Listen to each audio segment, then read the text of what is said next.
information technology is making a great impact in every area of human activity, and in the field of library and information studies and services also the impact is equally strong. Because of this technology, the libraries and information centers the world over have undergone a sea change in terms of their activities and services. To discuss the impact of information technology on the way how the libraries are managed and the services are provided by them, we have with us this afternoon Professor Mairead Brown, Professor of Information Studies in the University of Technology, Sydney, Australia. Mrs. Brown, we would like to know from you how the information technology has made an impact, or what is its influence on the collection development in libraries and also the information policies in terms of collection development. Well, perhaps I should first of all preface my comments by saying that the incredible growth in publication rate and the also incredible rate of charging for information in the traditional sense, the cost of serials and so on, as well as the volume of them over the last 20 years, there's been an absolutely extraordinary change. And libraries simply haven't been able to keep up either with those costs or with that volume. But fortunately, in some senses, at the same time as this increase has come about, these increases have come about, the technology, the capacity of the technology has given some possible solutions to libraries in how they can actually continue to provide a high level of service and information to their customers. And so in the last 10 to 15 years, but perhaps more in the last 5 years, we've seen a big shift in the philosophy of what libraries are trying to do in terms of how they build their collection of information.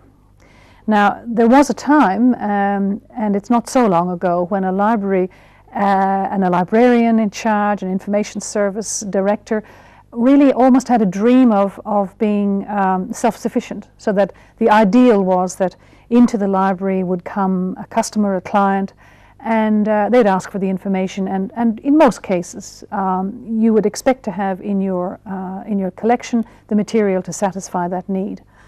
Was it called the situation of just in case? Indeed, it was a situation where you bought materials, you bought documents, just in case somebody needed them at some time. And a lot of studies were carried out of the major research collections internationally, especially in the United States, and they found an extraordinarily small proportion, in fact, of those library collections that were ever used. They were simply bought and they lay there, but at the same time, of course, were costing a great deal of money both to buy and to maintain. Now, with the technology, new vistas have been opened up. Not only can we access information on the network and through the internet, for example, which is a wonderful source, but we can also find documents and where they're located and have them sent to us through the aid of the technology. So what's happened now is that the concept of a just-in-time library has evolved, whereby you don't aim to have everything just in case a document is required. You aim to get it when the person requires it, and that's the goal that you have in building your collection. So your emphasis has moved in the libraries. The emphasis has moved on owning material, having it there physically in the library, to actually having access to the material regardless of where it's held. With regard to the response given by the libraries and information centers to these technological developments, it could not be the same with every library in every country. Indeed, so, yeah. How do you observe the response of libraries towards absorbing these technologies and utilizing them for improving their efficiency in services and activities? I think libraries have been very good at using technology, even in the simplest of circumstances. I think we have a long history in libraries of adapting technology. I mean, if you think back into the history of libraries, libraries were among the very early adopters of computers for housekeeping, for cataloging, and for lists and so on. And so we seem to be very flexible in this respect.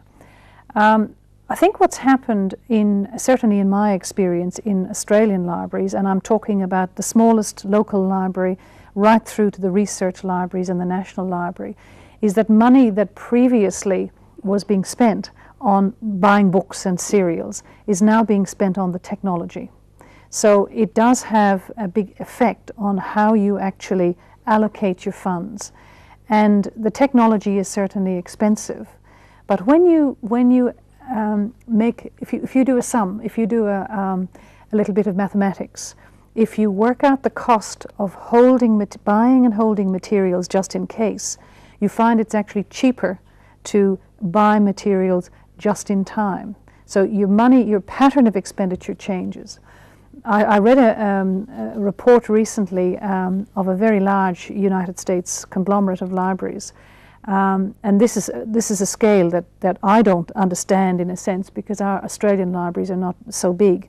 But one library estimated that it had saved the equivalent of $900,000 in a 2-year period by operating a policy of simply cancelling serials, not all serials, but cancelling the serials, and buying the documents on a 24-hour turnaround from some of the commercial centres which supply. And they added up the difference between what they were spending, and basically they figure they saved $900,000, almost $1 million.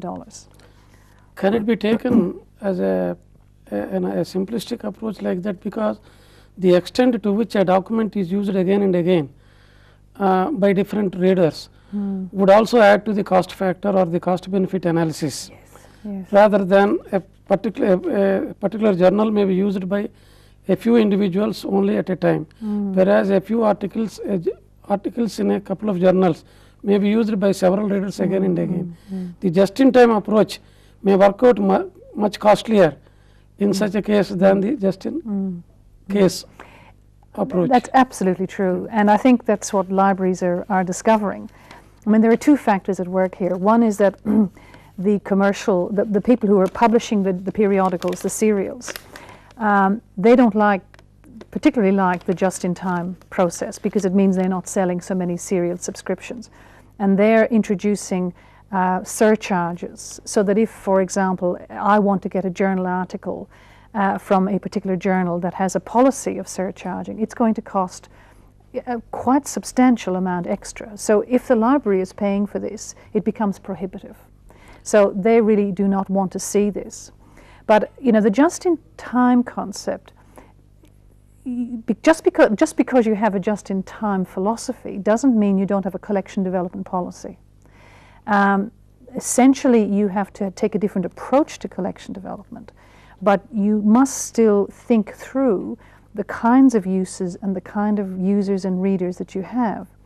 Now, in my own institution at the University of Technology, Sydney, we're a new university, and we started with, I have to say, a very poor library collection.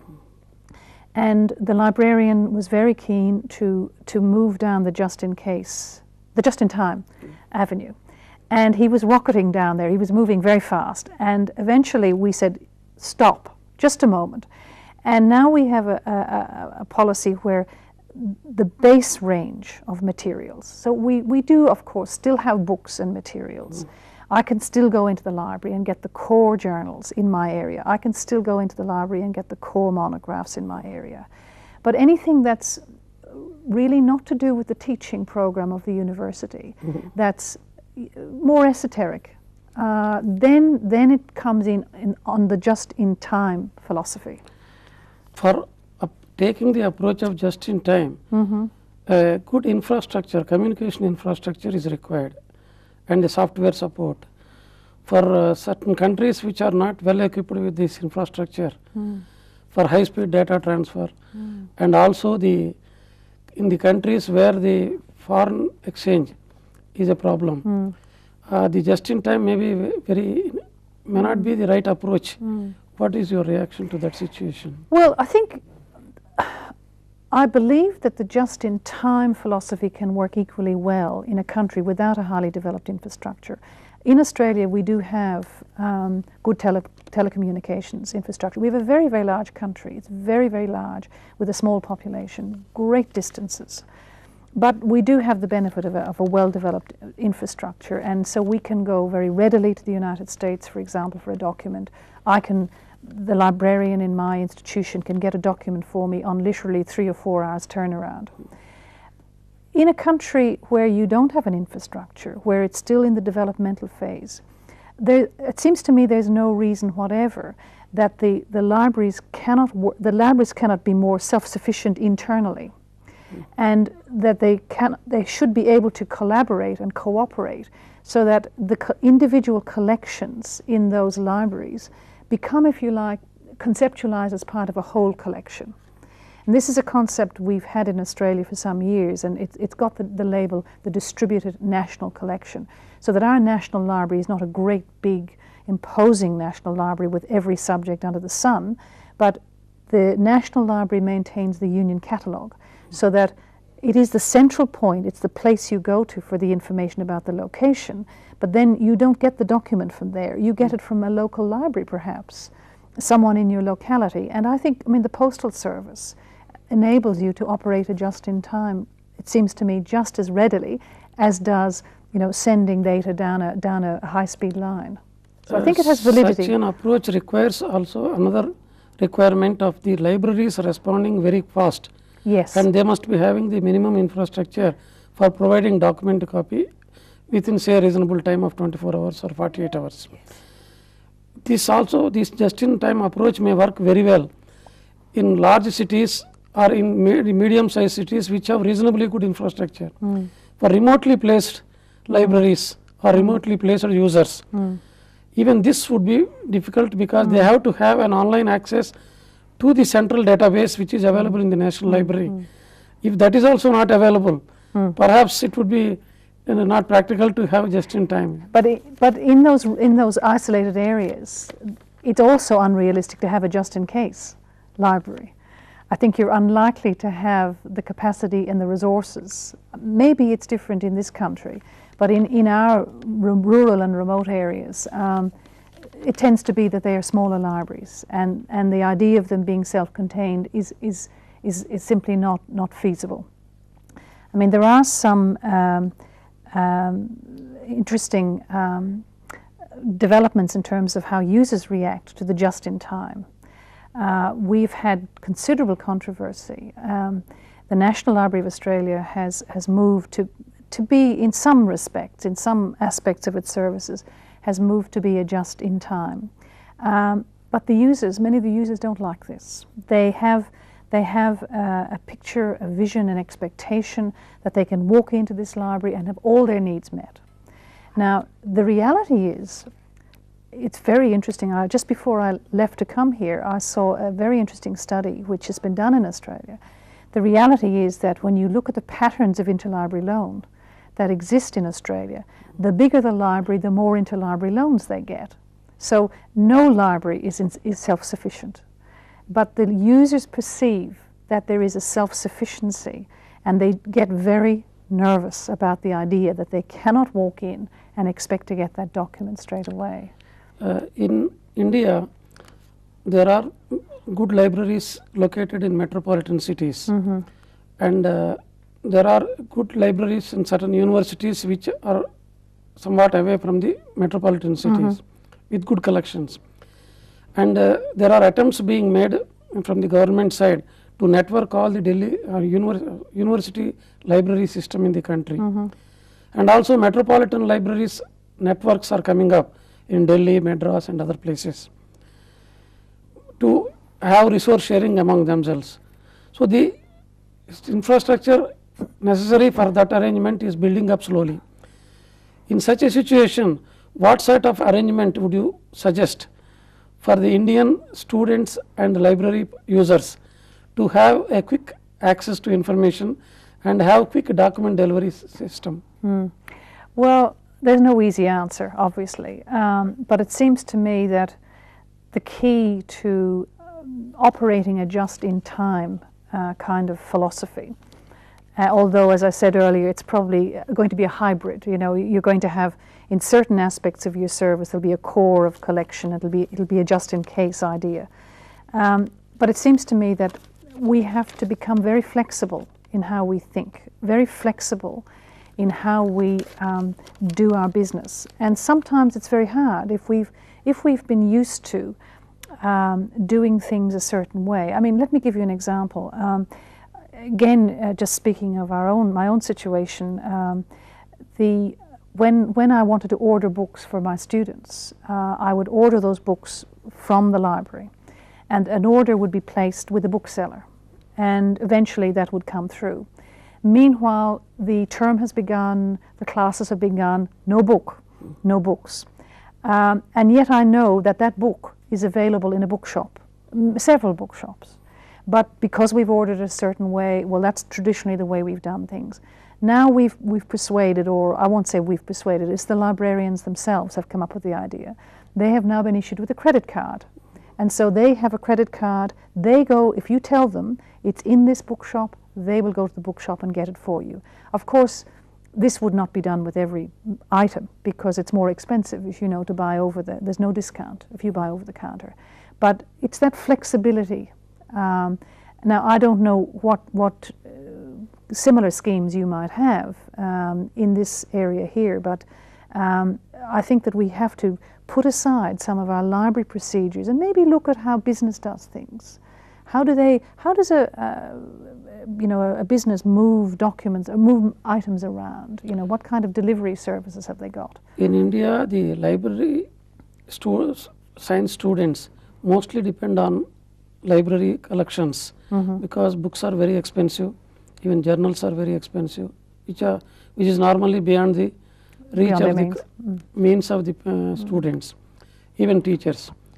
In such a situation, unless there is an effective document delivery service at the university level or educational institutions level, students would not be able to get good benefit out of the system.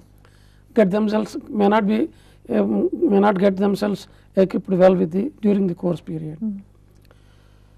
What would be the implications of the electronic information transfer for remotely placed in library science schools, which would otherwise get benefit if they happen to be in the big cities, where communication infrastructure is much better.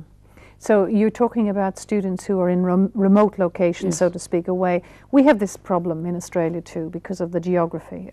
We have students who live thousands of miles away from the nearest town and the nearest library. And basically they rely on two kinds of sources.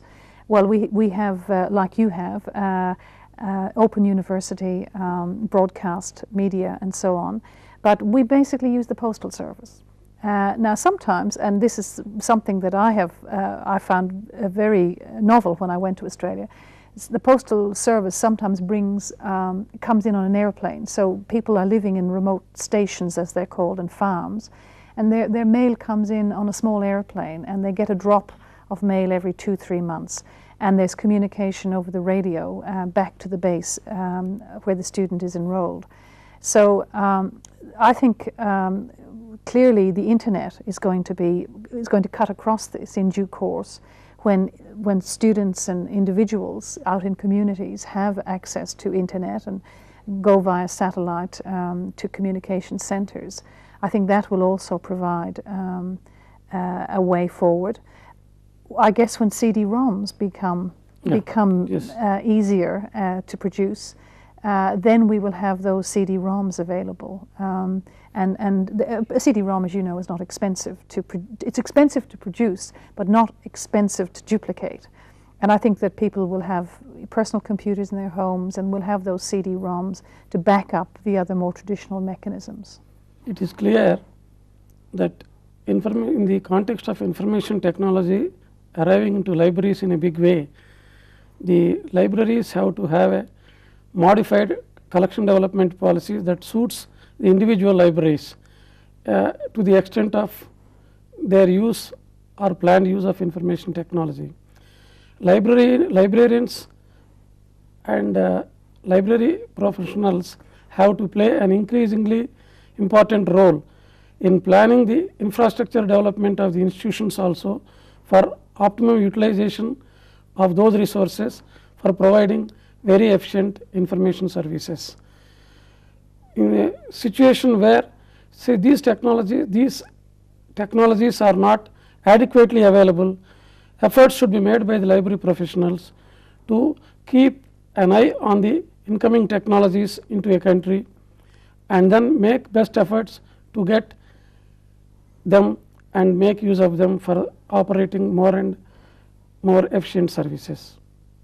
We thank you, Professor Brown, for your excellent ideas and for sharing your ideas with us this afternoon. Thank you very much. It's been a pleasure to be here.